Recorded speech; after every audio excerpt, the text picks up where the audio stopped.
Should I come now? Yes. I just hope.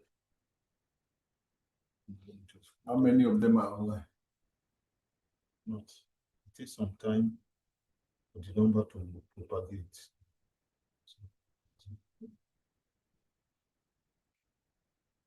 Some are trying to see something to talk. Good morning, sir. What? It will begin to reflect here. What will be reflected?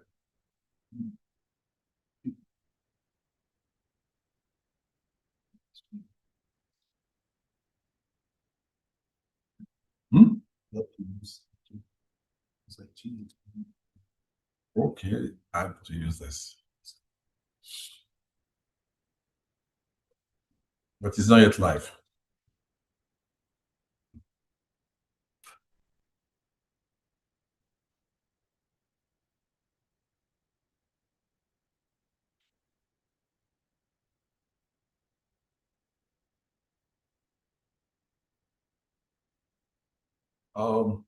Good morning, students.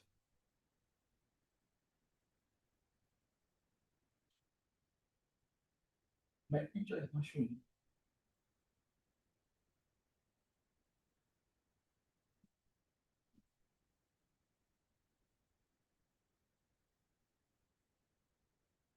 You change to PDF.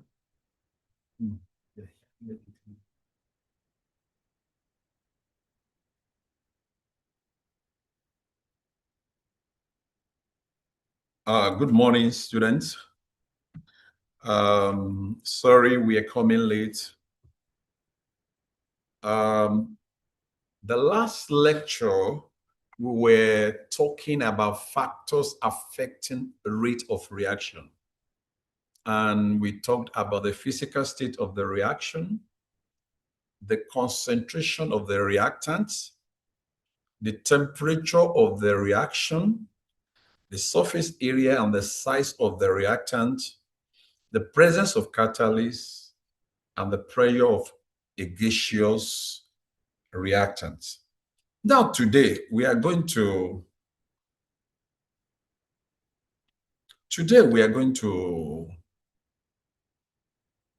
another topic, and I will go slowly with you so that you can catch up what we are talking about. Today we are talking about experimental determination of rate. How do we measure rate of reaction?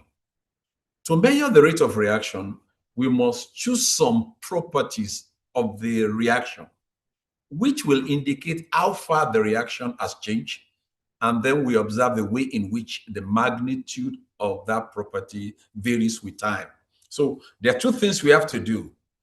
Choose some property of the reaction. After choosing the property, then we will observe the magnitude of that property with time.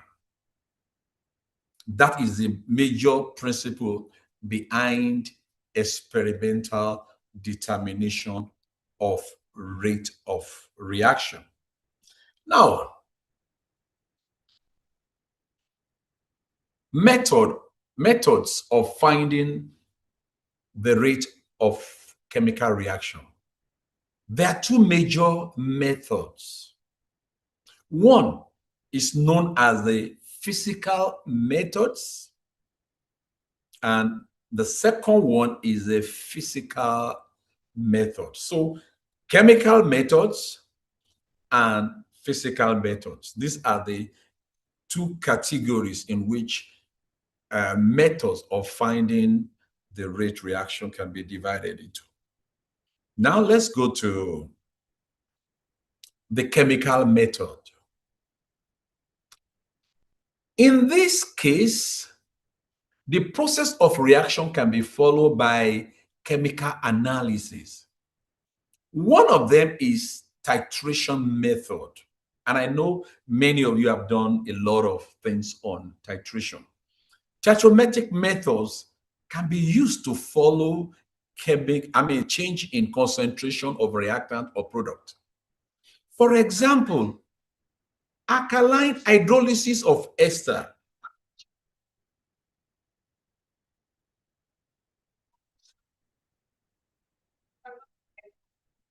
Looking at the alkaline hydrolysis of ester, we have the ester reacting with sodium hydroxide. We have the ester reacting with sodium hydroxide to form the nitrate salt and alcohol. You can see that the OH, the hydroxyl, will be used up.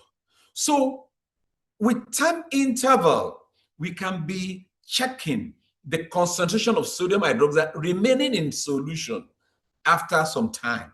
That will be the amount of sodium hydroxide. So the concentration of the solution of ester and alkaline are known. We know them. We will know what we added together. So as the hydrolysis takes place, then we will be measuring the concentration of alkaline at various times after the start of the reaction. And it is alkaline that remains, that is titrated against a standard acid using phenolphthalein as an indicator. This titration is repeated at various time interval after the start. And so you can know at various times, maybe 10 minutes, 20 minutes, 30 minutes, 40 minutes, and we can know the change in concentration with time. That's the first chemical method. The second one is precipitation method.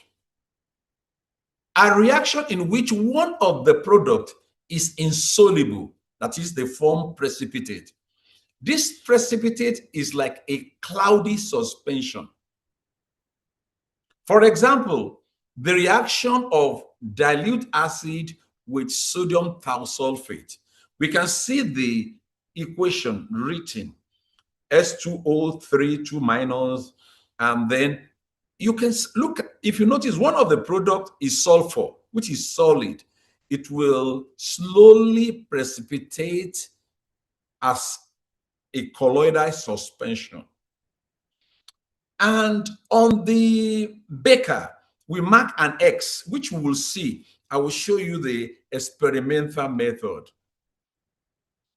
This is the experimental method. There will be an X at the bottom of the beaker after you have added the two reactants. Without precipitate, you will see the X, you can see the X. But after some time, the X will be, the precipitate will have removed the X. And so we can take the time at which it does that. And so we can know the rate of reaction. So we will know the time it takes it for X to be removed. That would be the time. And then the concentration, we know the concentration, and so we can do that. Then the next method is what we call the physical method. In this case, the progress of the reaction is followed by a physical property of the reactant or product. The first method we can use as physical method, we can look at color change. A reaction in which the colorless substance is changed to, colorless is changed to a color substance. The intensity of the color will increase as the reaction progresses. So we monitor the intensity with time. The modern equipment which can dictate the intensity of color change is called colorimeter. So colorimeter can be found in our lab, and it can be used to monitor the change in color, the intensity of the color. So when the color change intensify, then we can know that the reaction is being formed or is being used up. So we can know the.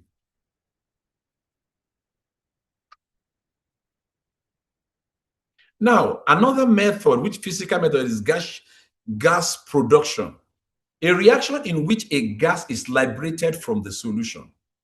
Look at the equation. Magnesium plus HCl will give you magnesium chloride and a gas. Gas is being produced. So we can monitor the volume of the gas with time. We can monitor the volume of the gas with time. Hydrogen gas is with time. So now let's look at the equipment. This is a gas production. If you look at it, the gas is coming out and it will be pushing the gas syringe out. So we can measure the volume of the gas produced with time. You can see the graph that was done at the side of it. You can see that the volume is increasing with time. The volume is increasing with time. So we can see that the volume is increasing with time.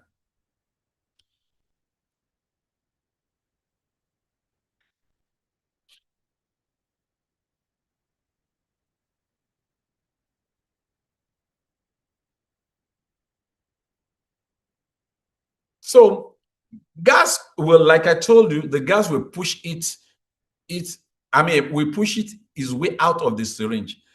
And the syringe will be forced to, the volume will be increasing with time interval. Also, an increase or decrease in the gaseous pressure can also be used to follow many gaseous reactions. Like if you look at this equation, N2O5 going to N2O4 plus O2, you will discover that the pressure of the gas will increase. And so we can measure the pressure with time. And so this is the way we can find the production of the gas with time. And it's telling us that gas is being produced with time.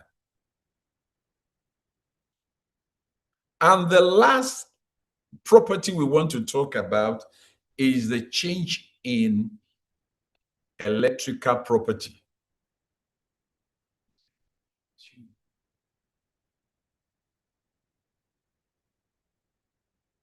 Okay.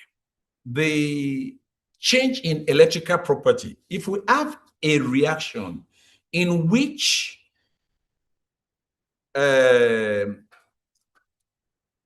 are being formed, the ions that are produced will increase the conductivity, electrical property of the solution. For example, hydrolysis of ester in the presence of sodium hydroxide, it will produce RCOO plus Na plus ROH. And there will still be hydroxyl in the solution. At time T0, the conductivity will be due to only sodium and hydroxide ion. At any other time, the conductivity will be a result of sodium, hydroxyl, and the RCCO minus. So we can measure the change in electrical property with time. And so we will be able to know a change in conductivity will indicate the change in concentration of the reaction.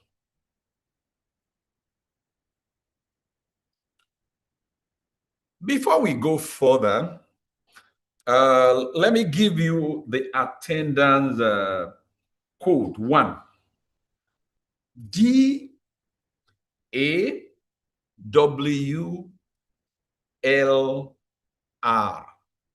I will repeat myself. DAWLR.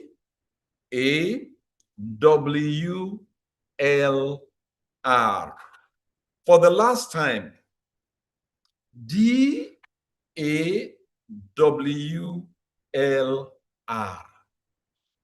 Now, let's go to rate law or rate equation. The rate equation or law is an experimentally determined equation that shows how the rate of reaction is dependent on the concentration of the reactant raised to appropriate power. Let's consider a general reaction. That equation, A small a plus this, is the balanced equation. So the rate is proportional to the concentration of A raised to power m, concentration of B raised to power n. So the rate law will be equal to K, which is the proportionality constant, concentration of A raised to power m, concentration of B raised to power n. So that will be the rate law, or what we call the rate equation. And I want us to know that it must be, it said shows how the rate of reaction is dependent on the concentration of the reactant raised to appropriate power. In this case, it's raised to power m, A is raised to power m, and B reactant is raised to power n. And I want us to note that.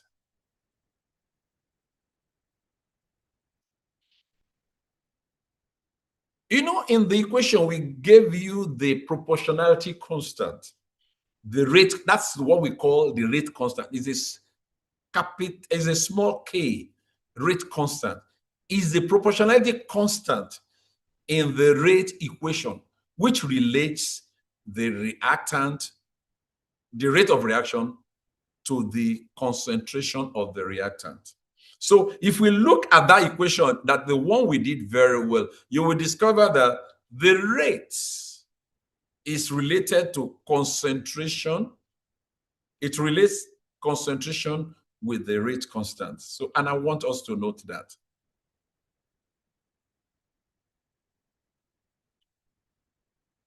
Now, let's talk a bit about the rate constant.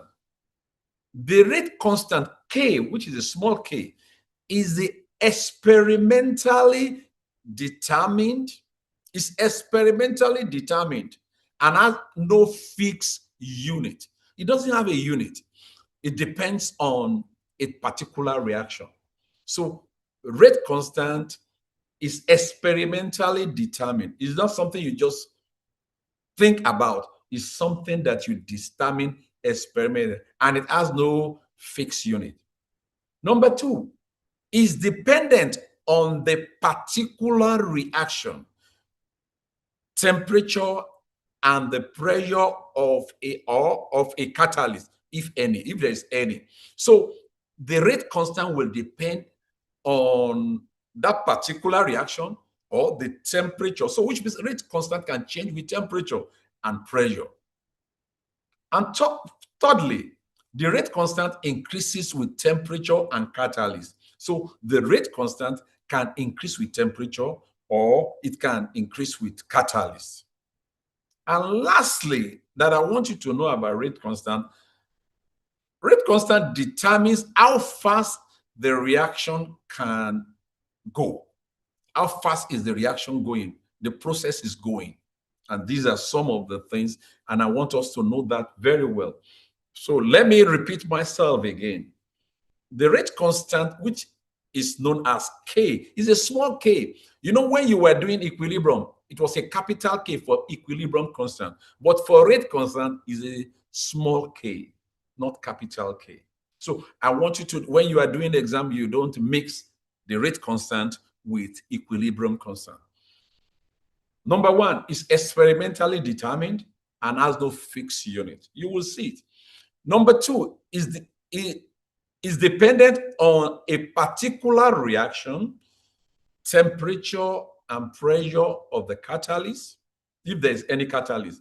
And thirdly, the rate constant increases with temperature and catalyst. And lastly, rate constant determines how fast a reaction is. So if the rate of the reaction increases, it means the reaction is faster. If the rate constant decreases, it means the reaction is slowing down.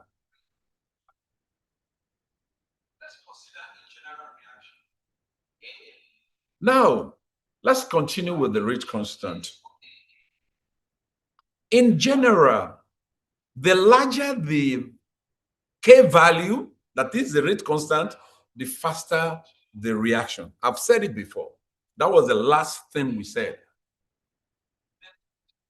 Reaction rate is equal to K, which is the rate constant, raised to power A raised to power M and B raised to power N.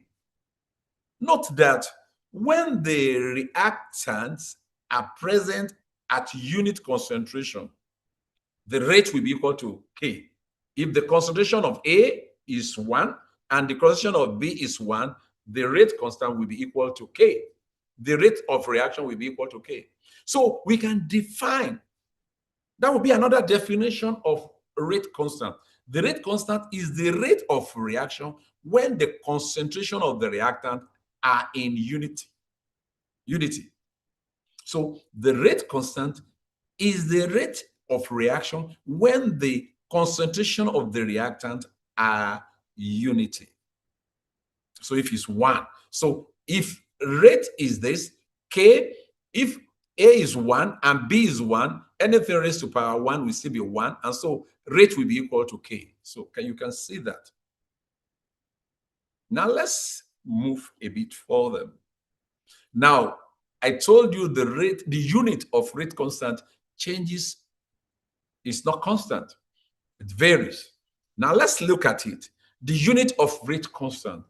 You know, rate constant will be equal to the rate all over the concentration of the reactant raised to a power. It can be power M and N, like we have said before. So the unit of the rate constant will be, we know that rate is moles concentration per unit time. That's the rate. The rate is concentration per unit time. And then the concentration of each of them will be moles per dm cube and raised to power z, where z is going to be m plus z, m plus n, not z, m plus n. That will be n over there.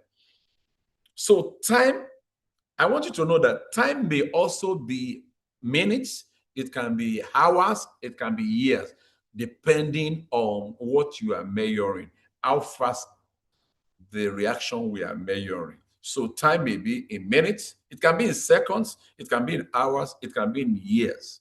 So that is what we need to note about the rate of. So you discover that depending on M and N, it will determine what will be the unit of the rate constant.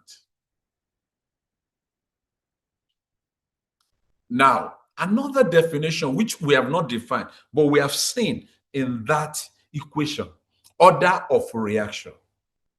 The order of a reaction is the sum of the power to which the concentration of the reactants is raised in the rate equation. The order of reaction is the sum of the power to which the concentration of the reactant is raised in the rate equation. The overall order of a reaction is the sum of the two. I'm just defining it again. The overall order of a reaction is the sum of the power to which the concentration of the reactant is raised in the rate law. So look at the rate law. The rate law is equal to K into A, concentration of A raised to power M, concentration of B raised to power N. So the overall order of the reaction will be M plus N. The power is raised to power M with A, is raised to power N with B. So the overall order will be M plus N. That will be the overall order. So, but we must know the order to which each of the reactant is raised. A is raised to the order of N, and B is raised to the power of N. So the overall order will be M plus N. That will be the overall order. And I want us to note that very well, because you can be asked to calculate the order of reaction and so on. Before we go further, let's record the attendance code 2, which will be Q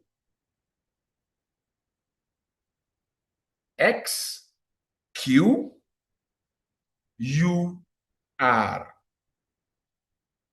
Q X Q U R. That will be the attendance code 2. And I want you to quickly do that so that we can continue. Now let's go on. So now let's talk about this order of reaction. You can see the rate law, which we have written. The overall order of the above reaction is going to be M plus N, because A is raised to power M, the reactant A is raised to power M, and the reactant B is raised to power N. So the overall order will be M plus N. Now, I want you to know that if the exponent M is 1,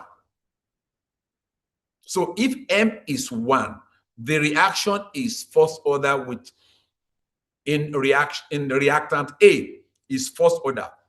If it's raised to power, if its exponent M is 1, the reaction is first order. If the exponent M is 2, the reaction is second order with respect to in reactant A. If the exponent M is 3, the reaction is third order in reactant A. So the order which we get depends on what the power to which it is raised. And I want you to know, before we go, it is also possible for the exponent M to be equal to 0. If it is 0, it is a 0 order in A. And I want us to know that. So it is possible for a reaction to be 0 order, first order, second order, and third order. Let's do some example. Example 2. For a reaction A plus B to form product, the rate of reaction, we are given the rate law. And they said M is 1 and N is 2. I want to ask you a question. If M is 1 and N is 2, the overall order will be 1 plus 2, which will be 3. But they gave us a question. The first question says, if A is doubled while keeping B constant, what will happen to the rate of reaction? The second question, how will the rate of reaction change if B increases 3 times and keeping B constant? And then the third one, if B is half while keeping A constant, how will the rate? Now let's look at it. We are going to work it now. We just use our, this is the solution. Now, if A is doubled, while B is constant, then the rate of reaction will be proportional to concentration of A, because it's raised to power 1. We just read it. So what will happen if we double the concentration of A? If concentration of A is double, what will happen? It means the rate will be double. It will be 2 into AB. So it will be double. So the rate will be doubled. Now let's look at the second question. If B is increased 3 times while keeping A constant, because A is constant, it will not affect the reaction. So the rate will be proportional to, this will be B raised to power 2. And then if we 3 times B, it will be 3 raised to power 2. And so the rate will be 9 times. 3 raised to power 2 will be 9 times. So the rate will be 9 times. And lastly, they said if B is half while keeping A constant, if it's half, B is half while B constant. So B will not affect it. And if it's half, then it means it will decrease by what? It will decrease by 4 times. It will decrease by 4 times. Now, I want to give you an assignment. Assignment 1. I want you to work it on your own. I might not ask for the solution, but I want us to look at the assignment. I want us to look at the assignment. A reactant solution of concentration of 0.20 moles per dm cube undergoes a first order reaction at initial rate of 3.03 times 10 raised to power minus 4 moles per dm. Calculate the rate constant. We asked to calculate the rate constant, and they said it's first order. If we say the reactant, the reactant is A, then it means the rate of the reaction. I'm just giving you what you can do to solve the question. It means the rate will be equal to K, which is the rate constant, raised to power, because they said it's first order, it will be A raised to power 1. So with that one, we can calculate the rate constant. We know the rate, we know the initial rate, we know the initial rate, we know the concentration. The only thing that we don't know is the rate constant, which is K. So we can get that one. I'm only giving you an idea how to solve them. You can, after you have solved the assignment, you can give it to your tutorial teacher who will assist you. Look at the second assignment. They said a second order reaction takes place between the reactant A and B, which are both initially present at concentration of this. They have the same concentration. The initial rate is this. So we know the rate, but they asked us to calculate the rate constant. And they were told that a second order reaction takes place between A and B, which means each one of them will be order 1 and order 1. So when you add 1 plus 1, it will be 2. So they are second order. And so you can solve that problem and you can get the rate constant and then try to get the units. I want you to try it on your own, but if you have opportunity to work it and you have problems, meet your tutorial teacher and they will assist you if you have any problem. But if you can see me too, it will be okay. But if you can't, because the class is large.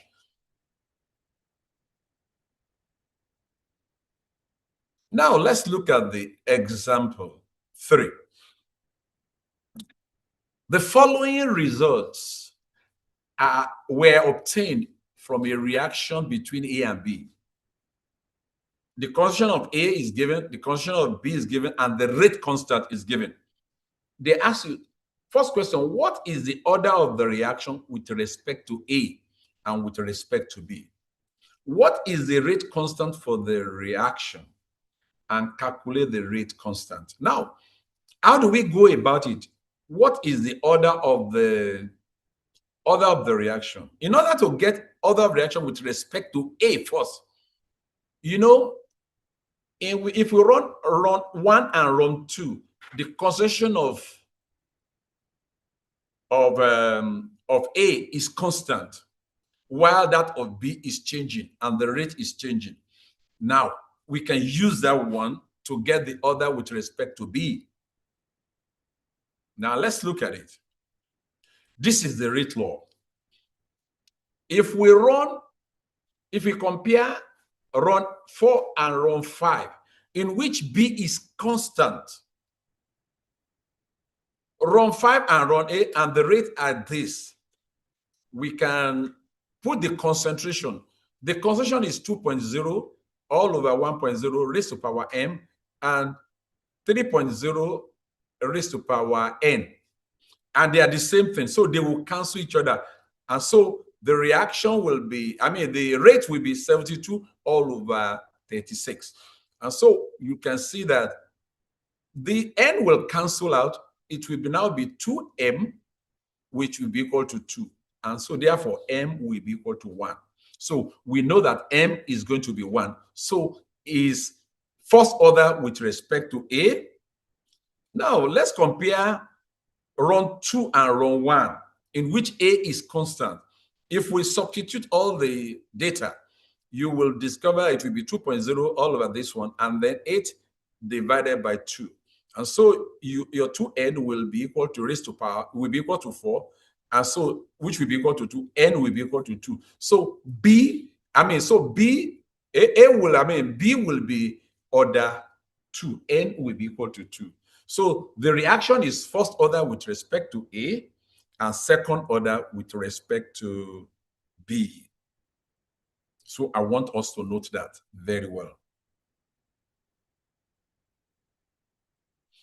We will still continue. Then we have to find the rate law. The rate law is written like this. K will be K equals to A raised to power 2 and B raised to power 2. A raised to power 1 and B raised to power 2. That will be the rate law. So we have to give them the law. And then to calculate the rate constant.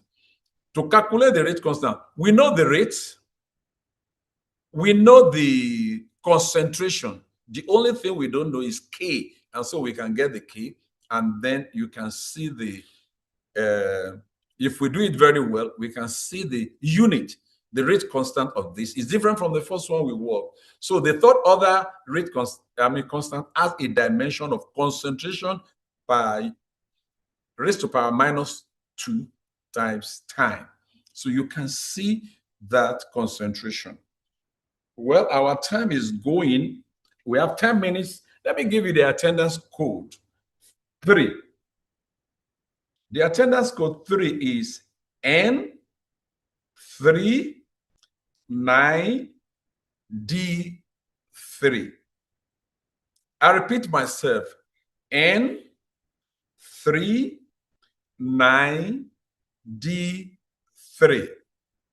For the last time, I want, and please submit this one immediately so that before the end of the class, you will do that.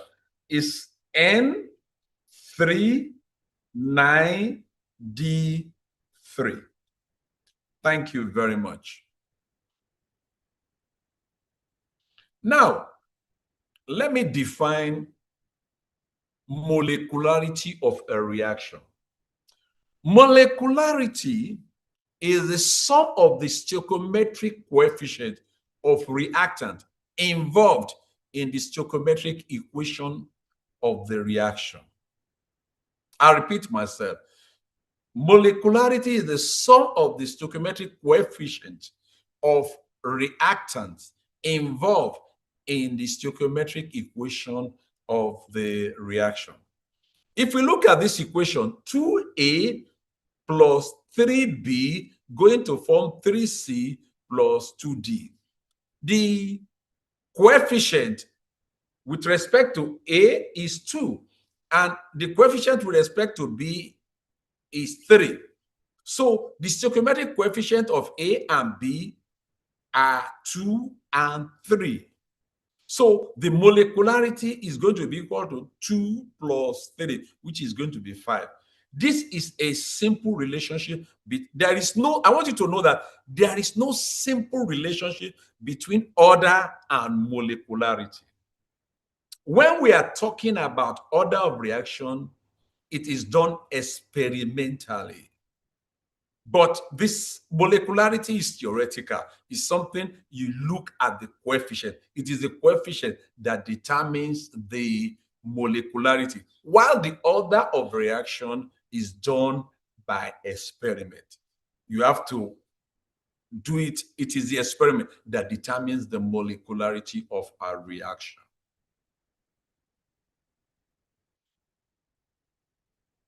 Now let's just stop. I will stop here. I want to show us the differences between molecularity and order of reaction. Number one, the order of reaction is the sum of the power of the concentration terms in the rate equation. So if we have written rate equation, then we can sum the power to which the concentration is raised. That gives you the order of reaction. But if you look at molecularity, is the number of reacting species undergoing a simultaneous collision in the elementary or simple reaction. So we look at the coefficient. But in the order of reaction is different. Now, two, order of reaction is an experimentally determined value, whereas for molecularity is a theoretical concept. You just add the coefficient. It's a theoretical concept. Number three, it can have fractional value. Order of reaction can have fractional value. Order of reaction can have fractional value. You can have half. You can have 1/3. It can have a fractional value. But it is always a whole number in molecularity because one molecule must react to another molecule, or one molecule must react to two molecules. So it is a whole number. Number four, it can assume zero value. Order of reaction can assume zero value. It can have zero value. So we can have zero order of reaction. But in molecularity, it cannot be zero value. Molecularity of any reaction cannot be zero value. And finally, order of the reaction can change with conditions such as pressure, temperature, and concentration. But I want to tell you, molecularity is invariant with any condition. Any condition, whether you change the condition, the molecularity will be constant. I want to stop here. I want you to ask questions. I want to see questions. If you have any question to ask, I will be ready to answer the question.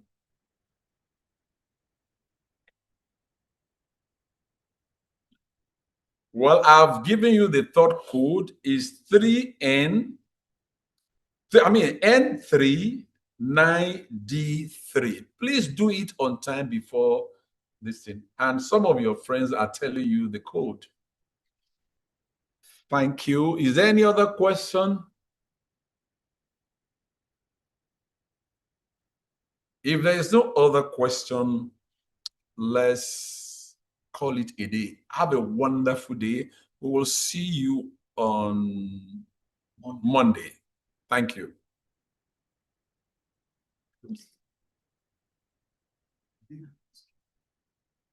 The one they are.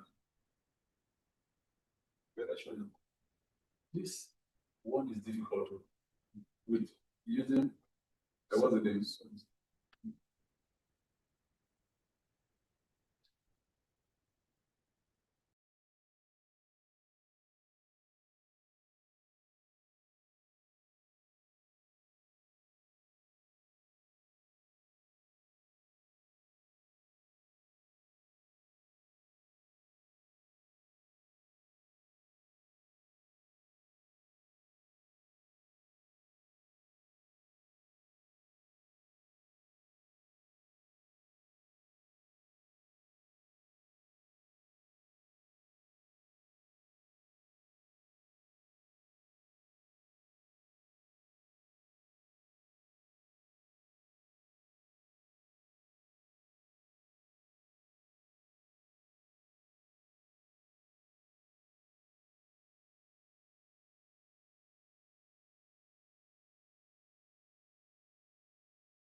2.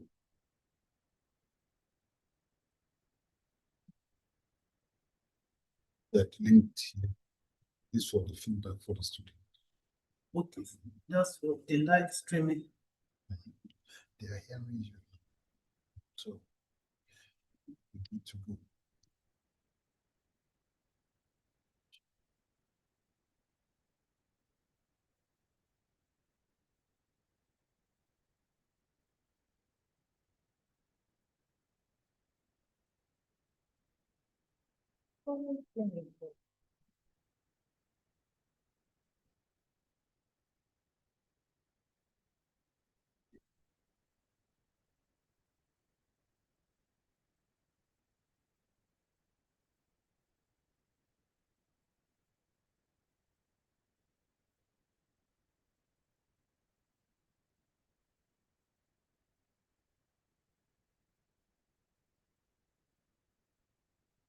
Hello.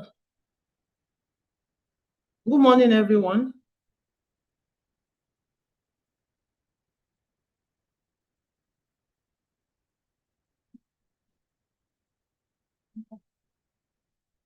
No, it's not their own.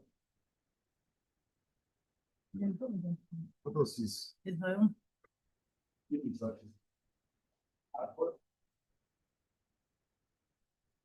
AMS 103 students, good morning.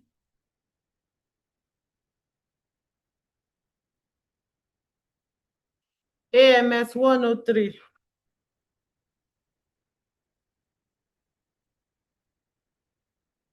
Hello. I don't think yes.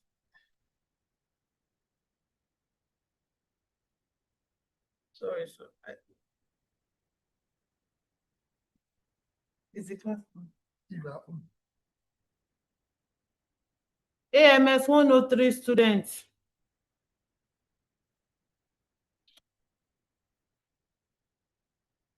Okay. Good morning. How are you doing? Okay. Good morning. So let's do a quick recap of what we did last week. We started from the definition of a computer. We said a computer is an electronic machine that can solve different problems, process data, store and retrieve data, and perform calculation faster and efficiently than human being. Okay. Then we also looked at the computing process. That is the basic functions of a computer system. We said the computer performs 4 basic functions: input, processing, storage, and output. Then we also looked at the characteristics of a computer. What are the characteristics of a computer? High speed. The computer is a very fast device, capable of data processing and at unbelievable speed. Then diligence, accuracy, reliability. These are some of the characteristics of a computer system. We also said the computer can perform logical operation following predefined algorithm without independent decision making. Then we also talk about the reliability of a computer, that the reliability stems from structured design, minimizing error in controlled environments. Then we looked at roles of computers in various fields, such as scientific research, in business, space, data communication, medicine, teaching, such as what we are doing now, then in engineering. We also looked at the limitations of a computer. It has no high IQ, that is, it has no intelligence of its own, it has no feeling. The computer does not have emotion. It does not have decision-making ability. Then it is also fully dependent on the users. Then we looked at areas, some of the areas where computing is applicable in business and society. We can't really exhaust all those areas, but we look at some of those areas where computers are useful in business and in society, particularly in the business area. E-commerce. We said e-commerce is the buying and selling of goods and services over the internet, where I believe we are all familiar with that. That is, let me say, trading activities conducted on the internet. We said almost anything can be purchased through e-commerce, and e-commerce is conducted by using computer, tablets, smartphones, and some other smart devices. Features of e-commerce include ubiquity, global reach. That is, when we are talking of ubiquity, we are talking of the widespread, that e-commerce is widespread. It is available everywhere at any time. It allows people to shop from anywhere. Then it has global reach. It permits commercial transactions across cultures and national boundaries. Then it has universal standards, the same facilities and same price opportunities to everyone, irrespective of where you are connecting from. Another one is interactivities. Another feature of e-commerce, interactivities. It permits two-way communication between customers and sellers. It is interactive. That is, the sellers and the customers can interact. Information density. That the total, we are talking about the total amount of information that is available over the internet to all market buyers and sellers. This is not really common in the traditional commerce system. Then personalization. Personalization implies that marketing messages are designed according to particular individuals customizing it, and it is based on the interest and past purchase records of the customer. We looked at the differences between e-commerce and traditional commerce. E-commerce is cost effective. It does not involve physical inspection, even though that is still one of the disadvantages of e-commerce. It takes less time, better connectivity, then the business can be easily expanded. It is easy to introduce new products in e-commerce. Then you can get immediate analysis of customer feedback. It is also accessible 24/7, that is all the time, though chances of fraud is very high. But in the traditional commerce is less cost effective than e-commerce. Then it involves physical inspection. You have to go to check what you want to buy, unlike in e-commerce. Then the traditional commerce takes more time. You have to go out, visit different markets, even markets that are not within your locality, particularly if the product you are buying is not available in your locality. That means you have to go far to look for those products, so it takes more time. Then no better connectivity. The size of the business is not also easily expandable for different reasons anyway. Then it is not easy to introduce new products, especially when people know that you are known for selling a particular product. It is not easy to introduce a new product that is not even related to what you are selling. It also takes more time in analyzing the customer's feedback, because this has to be done manually. There is also limited time of accessibility. Shops do not open 24/7. And chances of fraud, though chances of fraud is less compared to what you have in e-commerce. Then what are the benefits of e-commerce? We said the organization can expand their market to national and international markets. For instance, now if we have an e-commerce business that is that's its headquarters in Ile-Ife, you can sell to people even outside Nigeria. E-commerce makes this possible. So an organization can easily get more customers. You can even get best suppliers through e-commerce. For instance, you can buy your things from maybe like all these major Chinese websites, suppliers website. Then suitable business partners. You can also get suitable business partners across the globe through e-commerce. It also helps organizations to reduce overhead costs. It improves the brand image of the company. It helps organizations to provide better customer services because all this can be done easily.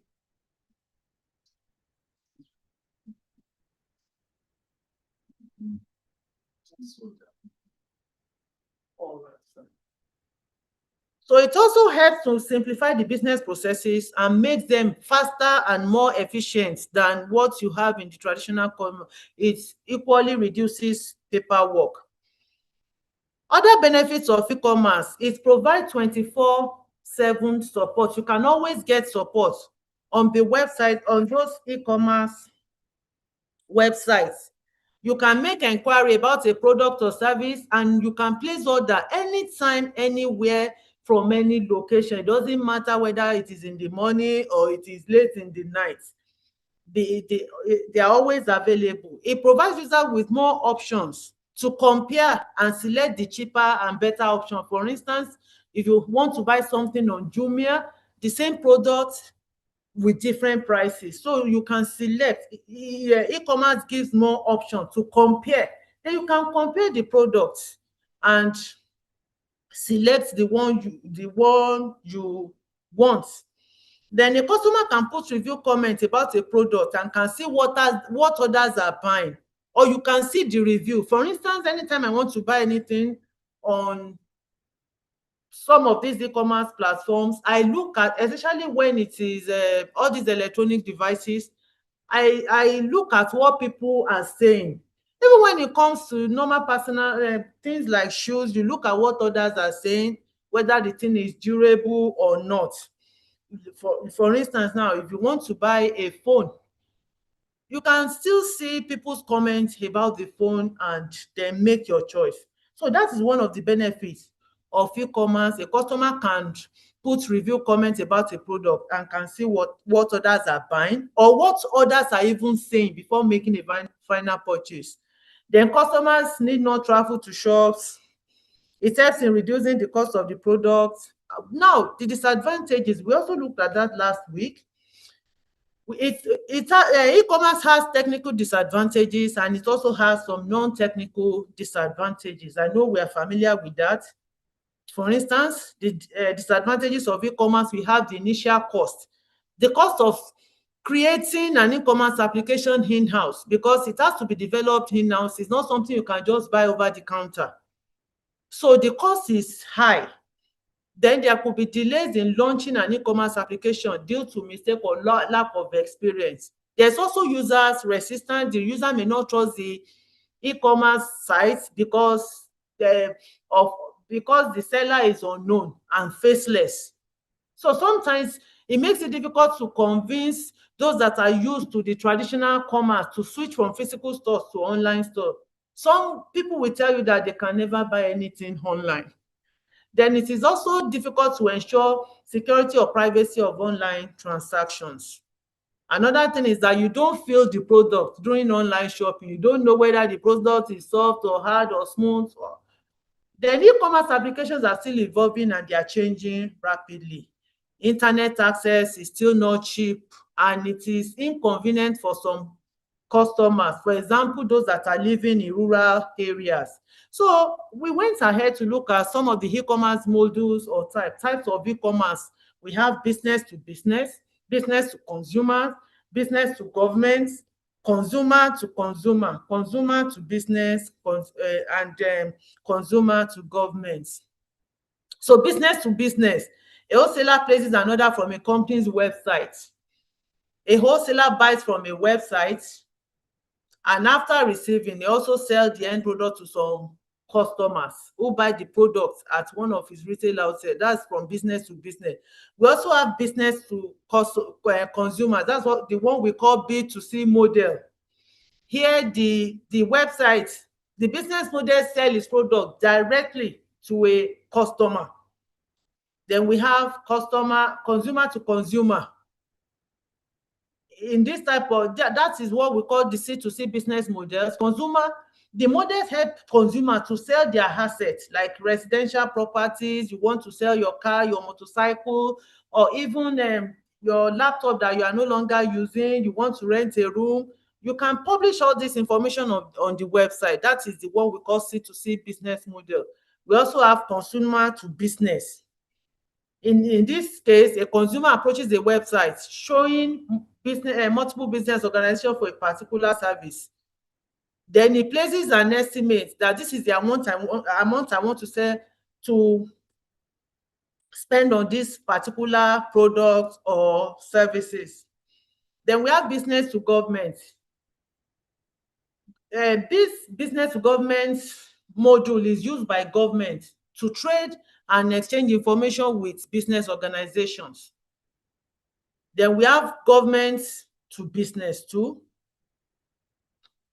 So we looked at the challenges of e-commerce: intangibility, massive competition, technical issues, 24/7 internet access, because businesses must have uninterrupted internet connectivity for it to be able to process the orders.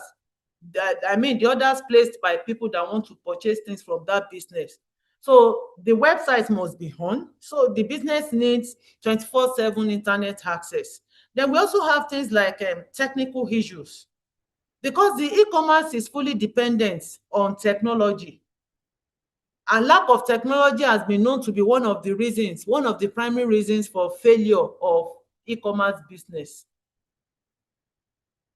Then massive competition. We have so many e-commerce platforms that are selling the same product. So the business is becoming competitive. Then intangibility, because the online marketplace is intangible. The product cannot be examined or cannot be touched, cannot be felt before purchase. It keeps some people away from buying things on e-commerce websites. Then it also requires patience. That is one of the challenges. The company selling products or services online has to be patient and wait for the desired response from the customers, because it takes time to gain attention and visibility from customers in e-commerce. There's also lack of trust because of intangibility of the e-commerce business, because people cannot touch or feel what they want to buy, because they are not even viewing those things physically. There is a lack of trust in shopping and making online payments among customers. So because in the previous class, information system has been taken, my colleague has taught you a lot of things about information system. So for this class, we are not going through that again. So one of the areas where computing is applicable in business is the area of human resource management. What is human resource management? Human resource management is the strategic process of managing an organizational workforce. It is the process of managing an organizational workforce, and it encompasses recruitment, training, compensation, policy development, and retention strategies to align human capital with business objective. It's all about managing the human resources. The organization, the workforce in an organization is all about managing workers. Basically, that is what the human resource management is all about. The human resource management department is the unit that is responsible for managing human resources in the organization. That unit is responsible for implementing human resources activities. It serves as the link between the management and the employees to ensure effective workforce administration and compliance. So, what are the objectives of human resource management?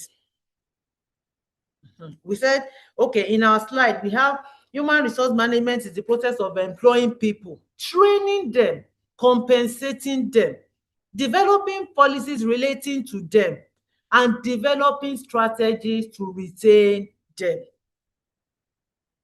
So what are the objectives of the human resource management in an organization? The human resource management, we said human resource management is responsible for managing an organizational workforce. And that management includes, it starts from recruitment, it includes training, it includes compensation, it includes policy development, and it also includes retention strategies, that is how to retain those employees in the organization. So what are the objectives of human resource management? It's to help the organization attain its goals by providing well-trained and well-motivated employees. Then to employ the skills and knowledge of the employees efficiently and effectively. To enhance that the employees are satisfied on their job. And this is done by encouraging and assisting the employees to realize their potential while they are on the job. Another objective of human resource management is to establish and maintain productive, self-respecting, and internally satisfying working relationship among all members of the organization. Then also to bring maximum development of members of the organization by giving them opportunities for training and advancements. So those are the objectives of human resource management. So the major objective, that is the core objective of human resource management, is to support the organization to achieve its overall goal. And for the organization to achieve its overall goal, they must ensure the availability of a competent, well-trained, and highly motivated workforce. Whatever goals the organization set, whatever the goals of the organization can only be achieved when the organization has competent, well-trained, and highly motivated workforce. So businesses have to align their human capital with business strategies, and human resource management is the functional area of the organization that is responsible for this. The human resource management directly contributes to productivity, innovation, and competitive advantage of a business. So what are the functions of human resource management? The functions start from recruitment and selection. We have said, okay, the human resource management is responsible, is the process of managing an organization's workforce. So what are the functions? Recruitment. It starts from recruitment. Recruitment is the process of identifying, attracting, and generating a pool of qualified candidates for a specific job opening. When there is a job opening, it is the function of the human resource management through recruitment to identify, attract, and generate a pool of qualified candidates for that job opening. Then this can be done through job posting, through career fairs, and through the social media. Then after recruitment, selection. And what do we mean by selection? This is the systematic process of evaluating applicants. The applicant, those that have applied for the job, they are selected. How does the selection process take place? It is a process of evaluating applicants and choosing the most suitable candidate based on their qualification, their skills, and their organizational fit for the job. So the another function of human resource management is training and development. And what do we mean by training? Training means that it is the process of increasing an employee's specific knowledge and skill. The process of increasing the employee's knowledge and skill that is required for them to perform efficiently on their current job.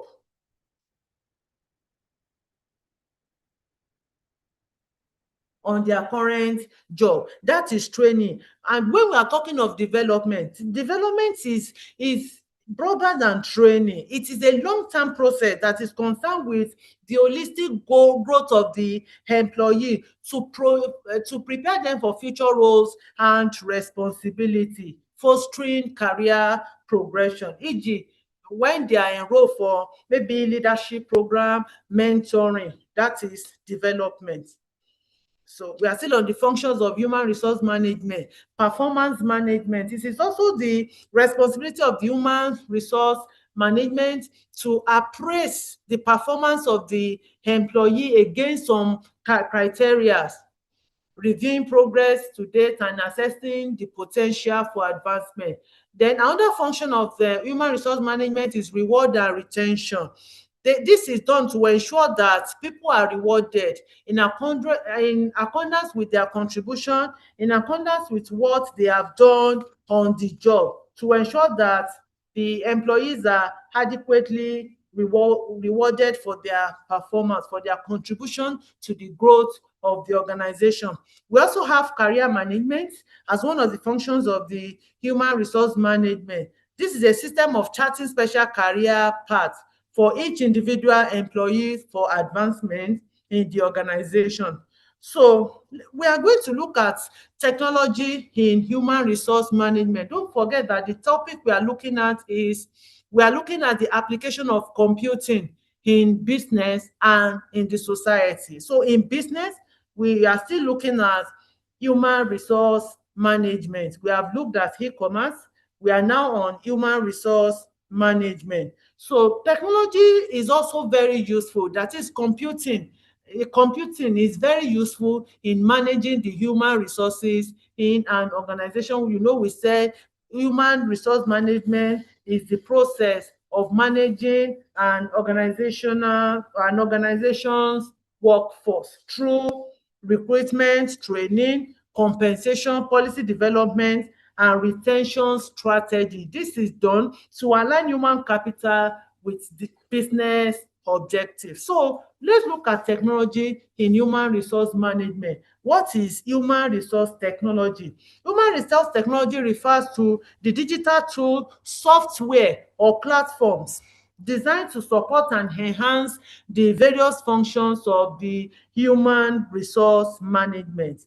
There are technologies it refers to any technology that is used to attract, hire, retain, and maintain human resources, to support human resource administration, and optimize human resource management. So, and this technology can, by various stakeholders, it can be used by various stakeholders like managers, employees, and human resource professional. Human resource professional refers to those that are working in the human resource department of an organization. In the past, human resource department is also called personnel. Human resource management was known as personnel management, but now it is known as human resource management. So the core purpose of human resource technology is to automate administrative tasks, to make administrative tasks easier, to improve data accuracy, to prevent error, to facilitate strategic decision making through analytics, and optimize the overall management of an organization's workforce. So these technologies are used, like I've mentioned earlier, they are used by various stakeholders, and this includes human resource professionals. They use it for core operations. Managers also use it for team oversight and performance tracking. And employees also use it for self-service access to their information, benefits, and training. So let's look at the evolution of human resource technology, how human resource technology started to be applied in human resources. And the evolution of human resource technology can be traced through some three major stages of increasing integration, efficiency, and data utility. Human resource started with the paper-based system. Human resource management started with the paper-based system. Initially, the human resource systems were paper-based. That is, they operated independently. They did not integrate with other business-related functions. They have, for instance, personalized file for each worker in an organization. It was that time human resource management rely entirely on manual paper-based system. All the employees records, including personal details, payroll information, and performance notes, were maintained in physical files, in folders and in ledgers. These systems operated in complete isolation. It is not possible to match 2, 3, 4 physical files together. So there was no integration to other business function. It was not possible to integrate those files, those physical files, with what was available in, let's say, the finance unit or operation. So it led to significant administrative burden, slow retrieval time. It was difficult because you have to search through files to bring out is anything you need from, let's say, a particular person's file. You have to flip through pages and pages of papers. So there was slow retrieval times and high risk of data inconsistency or even loss. Next to the paper-based system, it moved to early personal computer. So there was a migration of the information residents in the paper business. When the human resource technology became available, that is at the initial stage, so they migrated the informations that were available in those physical files and ledgers. So the informations were migrated to personal computers and local area network system. So these databases were able to produce report about basic employee information. But the problem with those one is that even though the transition digitalized employees records it and allow for basic digital storage and retrieval, a major though that is a major improvement, but the system were still largely non-integrated and they were functionally limited. So they were only used to generate simple reports. They could only be used to generate simple employees reports, such as maybe employees list, the basic demographics, but they were unable to support complex analysis or connect seamlessly with other business software. Then from the early personal computer, it moved to electronic database system. Here we have some relational database, that is, a piece of data can be stored in more than one files, and all those containing different types of data. Then all those different files can be linked. They are integrated so that the information in those separate files can be used together. So from that, we move to the human resource information system. So the human resource information system is an integrated system, that is, softwares and procedures that an organization uses to collect, store, manage, exchange, and analyze employees related information to support human resource management and decision making. It is an integrated system used to gather, store, and analyze information regarding an organization's human resources. So the HRIS, that is the human resource information system, is the composite of database, computer applications, and hardware and software. What are the key benefits? What are the key benefits of human resource information software? Record keeping. It makes record keeping easier.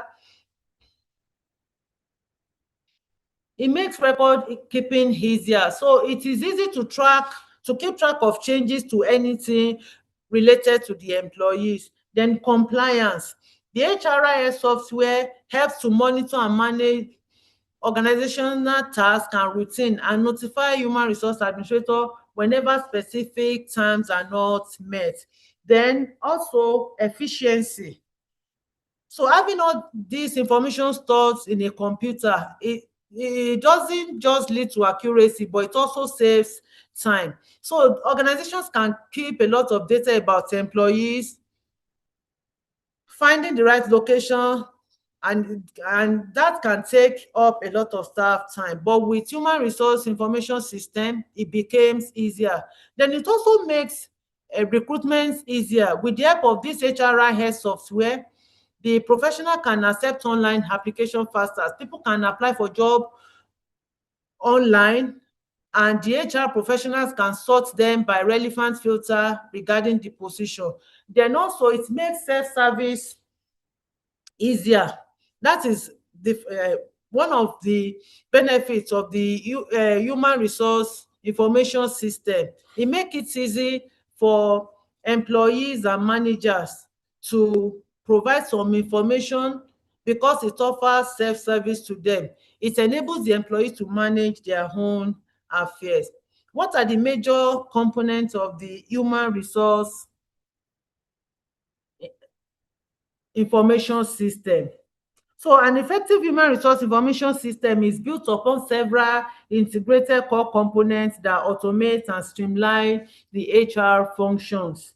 So we have is the major component of HRIS. We have centralized database. HRIS has a database used to store employee information, and HR team can access this information anytime the information is needed. Then time attendance system is another component of HRIS. This allow employees to enter their own working hours or to leave requests as they see fit. That is, they can clock in. It makes it possible for employees to clock in and clock out. Then payroll function. It makes it easy for the human resource department to accurately calculate the number of hours worked, and also to determine the salary, the amount that should be paid to each worker. Then it makes it easy to calculate the allowances and benefits due to each employees. Then interface for employees. It provides the employees with a level of users access. They can update their records by themselves, though the other employees, apart from those that are working in the human resource department, have limited access to databases, because though they can update their own information, but it is not as if they have access to other people's information. So another area, okay, we are still under the human resource management information system. So one of the area where computing is useful is in the time attendance system. Time attendance system is used to track and monitor when employees start and stop work. It is used to electronically monitor when an employee resumes work and when he leaves. It helps to know the time, the hours that the employee has spent on the job. So time and attendance system is one of those.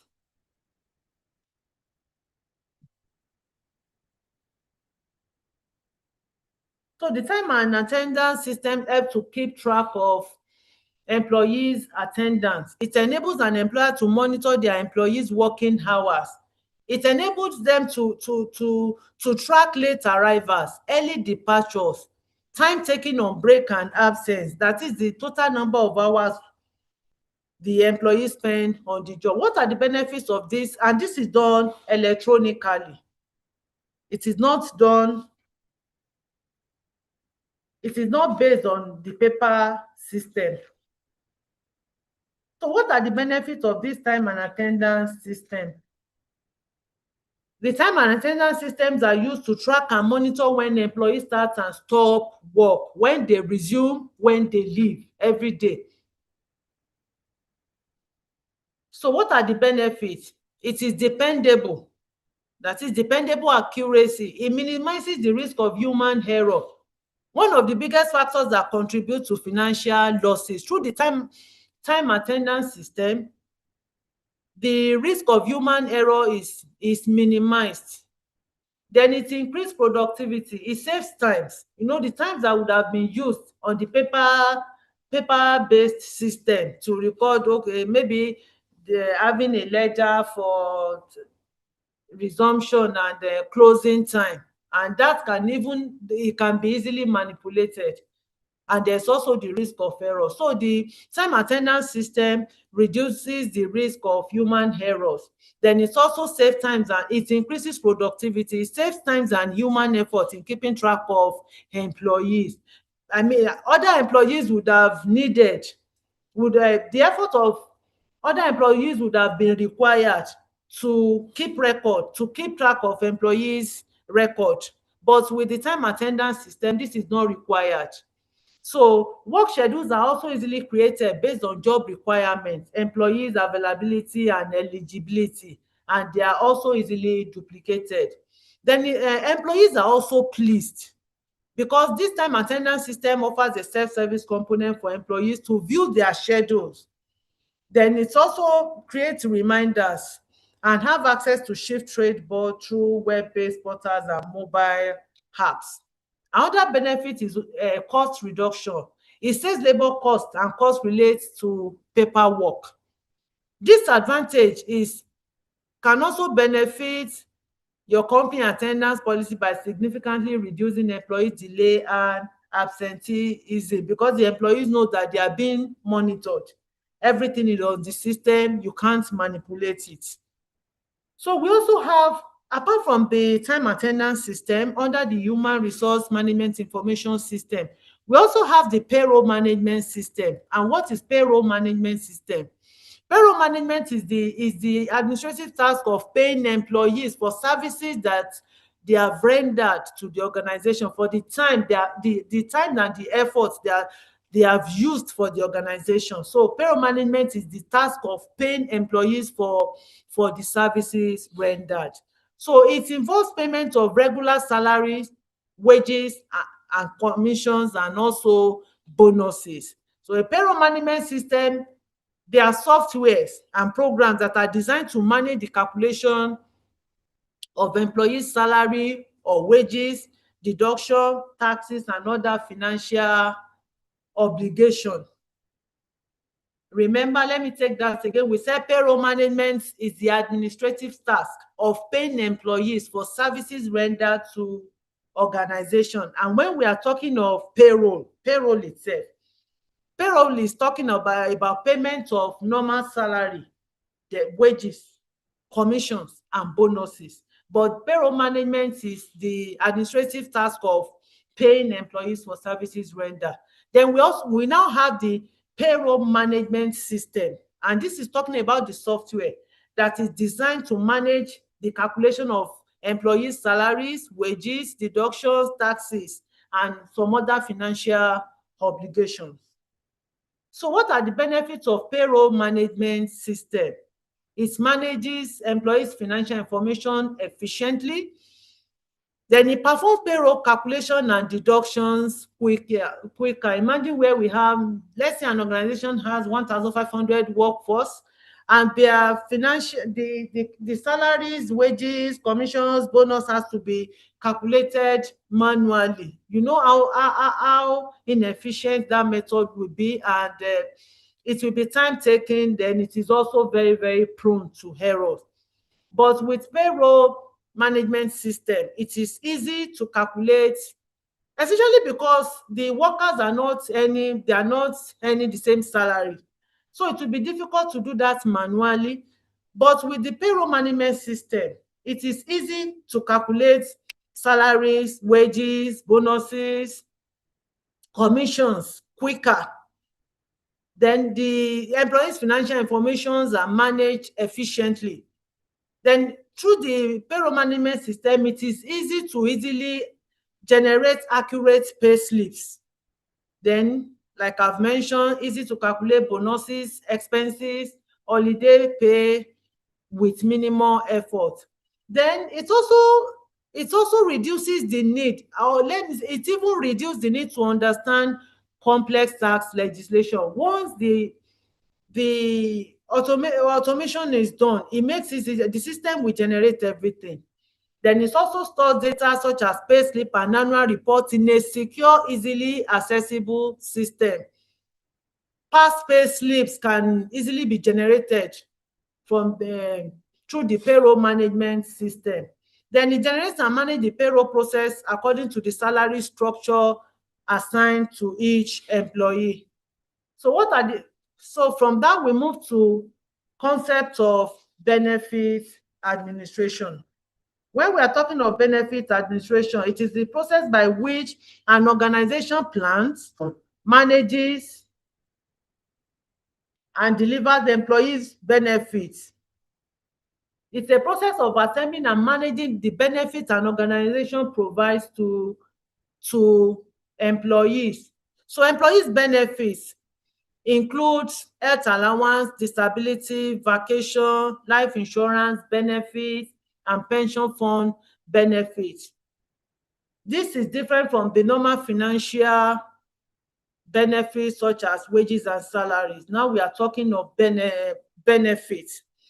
So this includes health allowance, disability allowance, vacation, life insurance benefits, and pension fund. And this is also under the human resource unit of an organization. It's one of the areas where the human resource information system is applicable. So what are the roles of human resource information system software application in benefits administration?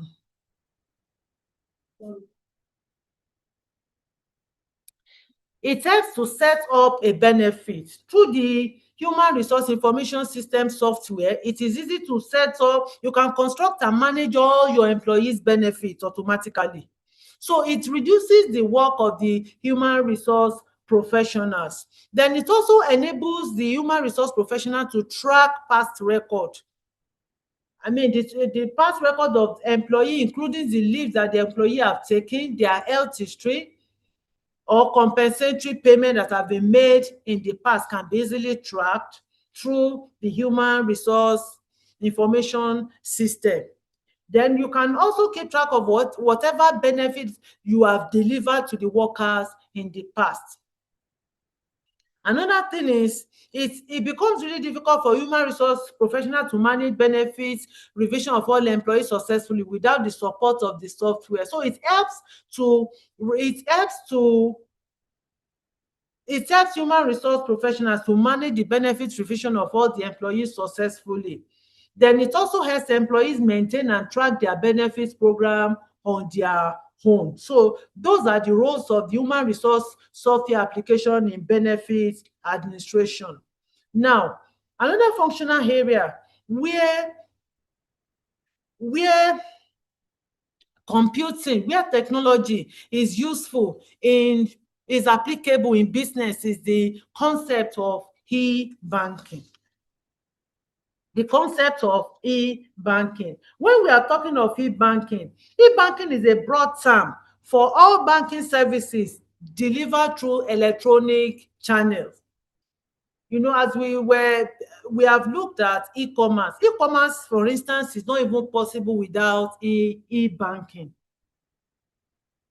Even in Nigeria now, not even to talk of more advanced country, we cannot do without e-banking. Some years ago, the government introduced the cashless policy, that is to reduce the amount of cash that people carry because it is expensive.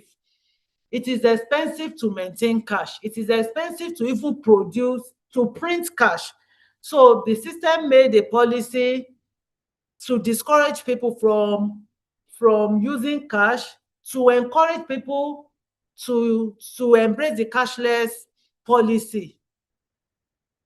Of course, we know that the cashless policy has so many advantages. So, and that is where we now have the concept of e-banking. When we are talking of e-banking, we are talking of electronic banking. I would say electronic banking is a broad term for all banking services delivered through electronic channels. So, okay, you are talking of code. I've seen your comments here. Let me give you the first code of the day. The first code is 3. Hello. Hope we are still together. I'm waiting for your comments. Hello. AMS 103. Are we still together?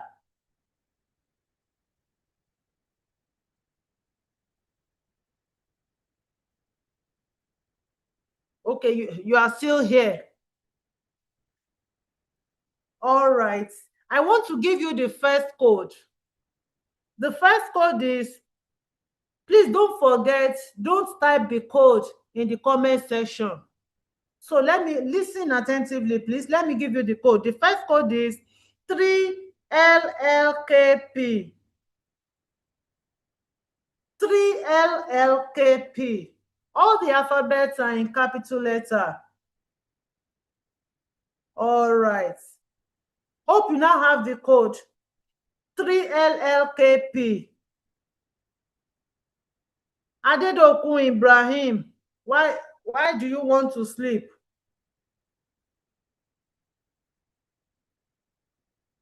Adedokun Ibrahim, I can see your comments. You said you want to sleep or what? All right. Olumakin Alimat, I've seen your comments. So the code is 3LLKP. 3LLKP. The alphabets are in capital letter. 3LLKP. All right, so let's move on. So we are looking at the concept of electronic banking. We said e-commerce is impossible without e-banking. And I've also mentioned, we talk of the cashless policy of the government, how the government is encouraging everyone to embrace e-banking.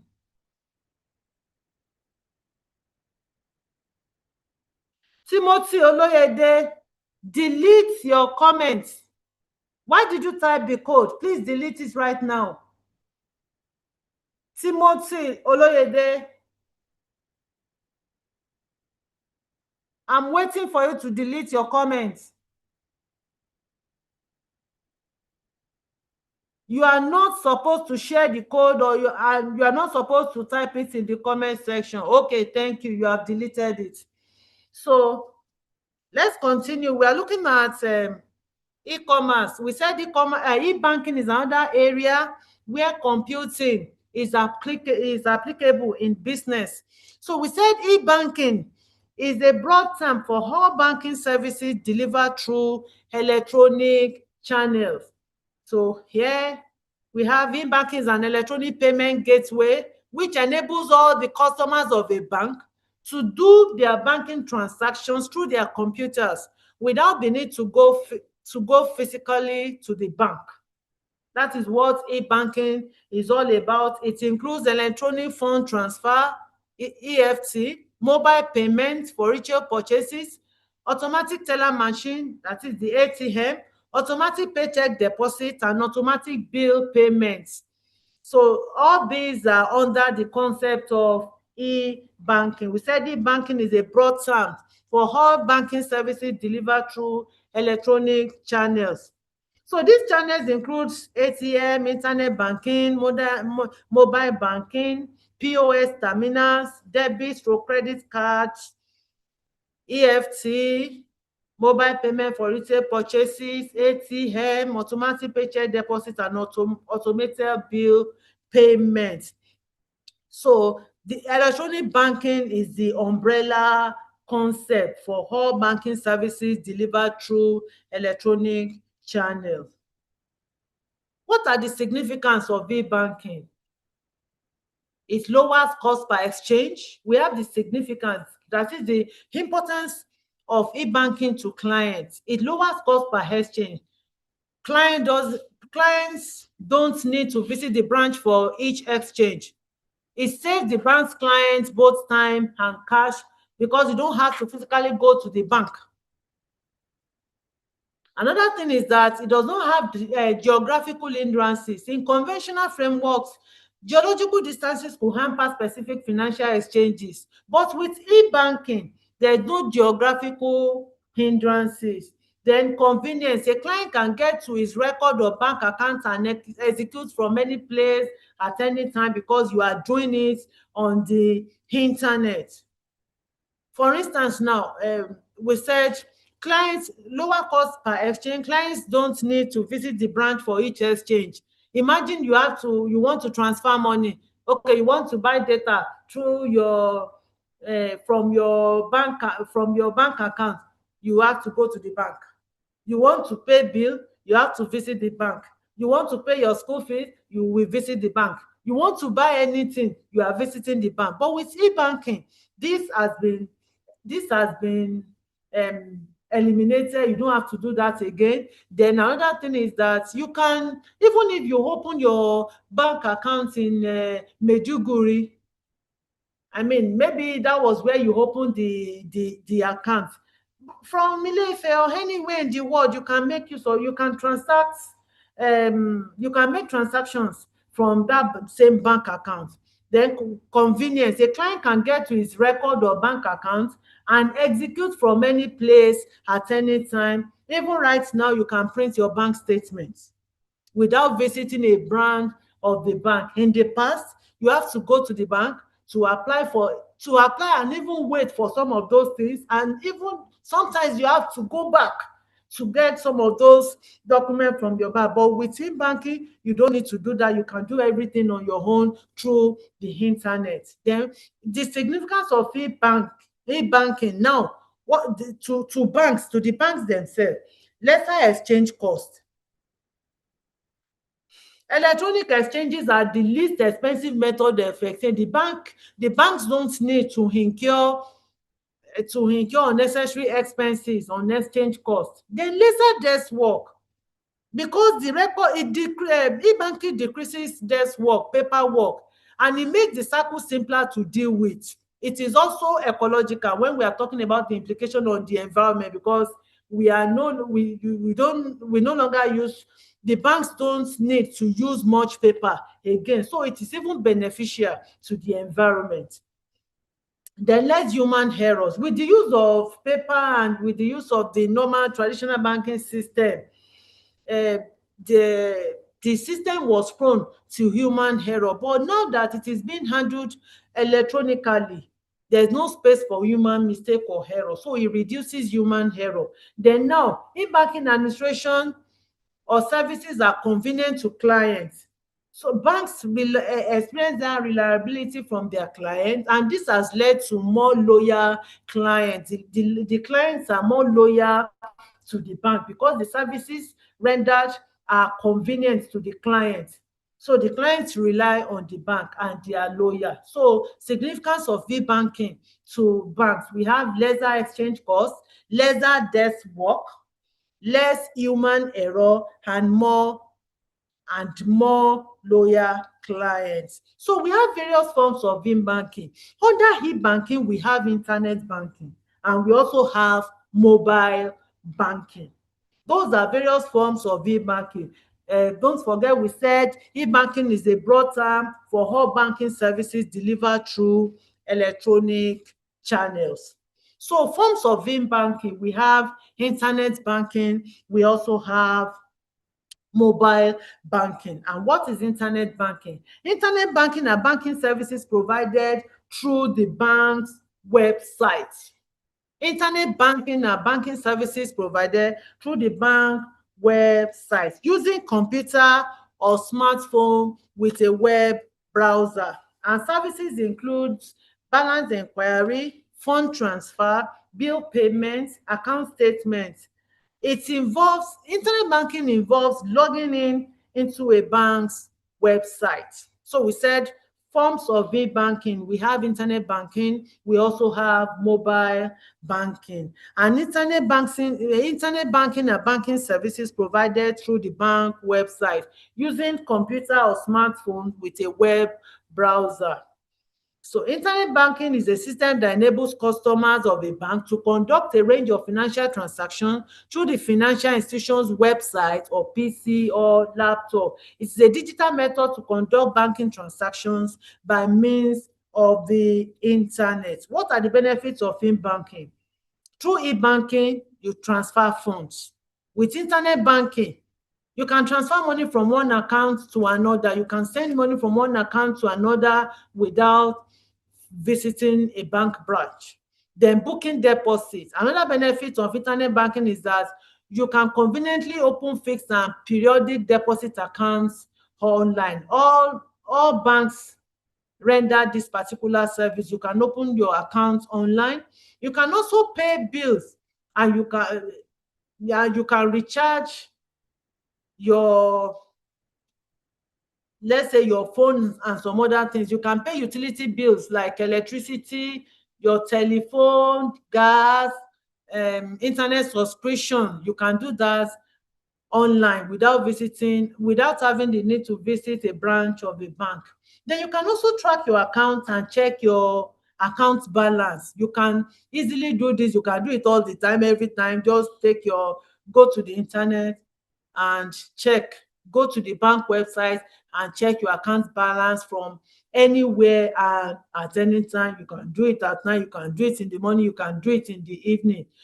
So those are the benefits of internet banking. Unlike what we used to have in the past, in the traditional banking, you have to visit a branch of your bank before you can get your account balance, before you can track your account. So another benefit is that it allows you to place order for bank products. For instance, you can apply for your checkbook, you can apply for bank cards. You can do all this on the bank website. Then add-on services. There are some other add-on services that you can enjoy through internet banking. It includes buying or selling mutual funds. You can buy insurance policies. You can also apply for various types of loan through internet banking. So let's look at, we are still going to look at mobile banking, but let's quickly look at the automated teller machine that we know as ATM. The concept of ATM. What is ATM? ATM is an electronic banking outlet which allows customers to complete basic transactions without the aid of any representative from the bank. It's an outlet, it's a banking outlet, an electronic banking outlet through which you can complete basic transactions without the aid of any representative from the bank, because it is automated. It allows you to withdraw money, and even some ATMs allow you to deposit cash or checks, though that is not very common here, but I know there are some ATMs that can allow you to do that. Then it allows you to view your balance or transfer money between accounts, or even make payments, or you can pay your bills through the ATM too. So it offers so many services. It allows you to do those transactions without the aid of any representative from the bank. Just go to the machine, do what you want to do. So what are the functions of ATM? Some of the functions, not all. Let's just look at some of the functions of ATM. Cash withdrawal. You can easily withdraw money from your ATM by making use of your debit card or what some people call ATM card. What do? You insert that card you insert your card into that machine, into the space. Then you insert your card, you enter your PIN, and you enter the amount you wish to withdraw. Then you get your cash. Another thing you can do on the ATM is balance inquiry. It allows you to check your account balance. It enables you to stay updated on your finances. Through the ATM, you can check your account balance. Then fund transfer. Almost all ATM allow you to transfer funds between your own account or from your account to another account. This makes quick and easy. It makes movements of money quick and easy. You don't need to visit a bank branch. Then also some ATMs are equipped with deposit function. I've mentioned that earlier, that you have some ATM, you can deposit money. It allows you to deposit cash or check directly into your account. So let's look at the merits of the ATM. Even though the ATM machine now, because POS terminals are very popular now, some people don't make use of ATM machine as frequently as they used to do in the past. But let's still look at the merit of the ATM. It provides convenience to customers because customers are able to do financial transaction conveniently with the use of the